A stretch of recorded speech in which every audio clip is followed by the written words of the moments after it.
Welcome back to Nasdaq Trade Talks. I'm your host, Jill Malantrino, Global Markets Reporter at Nasdaq. We've been coming to you live from Las Vegas at the Global EQ Derivatives Conference. Joining me for this segment, we have Ben Eifert. He is the principal over at QVR Advisors, and we're going to look at volatility, market dislocations. Ben, it's great to have you on set with me, and you know what? You think it might be a bipolar vol environment here. It is. It's very unusual from a historical perspective. We spend a couple months where the market's just dead, barely moving, and then we hop into a red hot market for a couple months where we're having pretty big moves, and then right back again.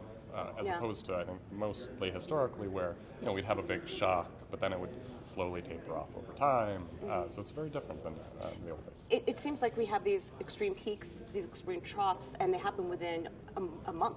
That's right. So think of December, markets were down 20% peak to trough over the last 3 months, and everybody was talking about recession and Armageddon, and a month later it was the market was back to most of the way back to the highs and was dead quiet. Do you think that the options market is dominated by short-term option sellers? It is, and that's a big change from, call it 7 or 8 years ago, right? After the credit crisis, the world was on average buyers of options because people remembered how terrible it was to get caught in a really bad market drawdown, and so they wanted protection. They were buying options. Then large pension funds that lost a lot of money in tail hedging programs, and over time they started to replace those programs with call overwriting and with put selling and with strangle selling and all very similar stuff where people are selling relatively near the money 1 month options. And as a part of what that means, and it's I think related to this bipolar volatility environment, it's as if in a sense those investors are committing to rebalancing their equity portfolios in real time almost. Because when you own an equity portfolio but you overwrite it with a call, what you do is you reduce your equity exposure a bit, because selling the call means you short the equity market against you. But then that call picks up more and more exposure as the market rallies. So it's as if the underlying investor is cutting their equity exposure as the market rallies.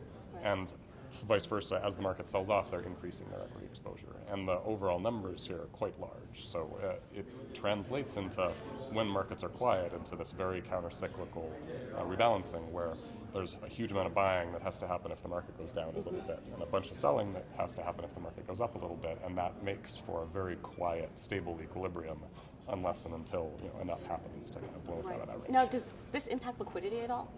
It does, particularly because often these large institutional option selling trades, when they're rolled from month to month, if the market's been moving, they can have a huge amount of equity exposure on them. And so what you saw, for example, in December was, you would see S&P option trades go up in the pit that had $1 billion or $2 billion of equity exposure associated with them in an environment where there's not the risk tolerance in a bank to take down that kind of delta exposure in a market that's moving so fast. And so you saw markets very wide and futures very liquid. Well, let me ask you a question. I'm taking a look at Dow. I think was down around 250 to close out the day.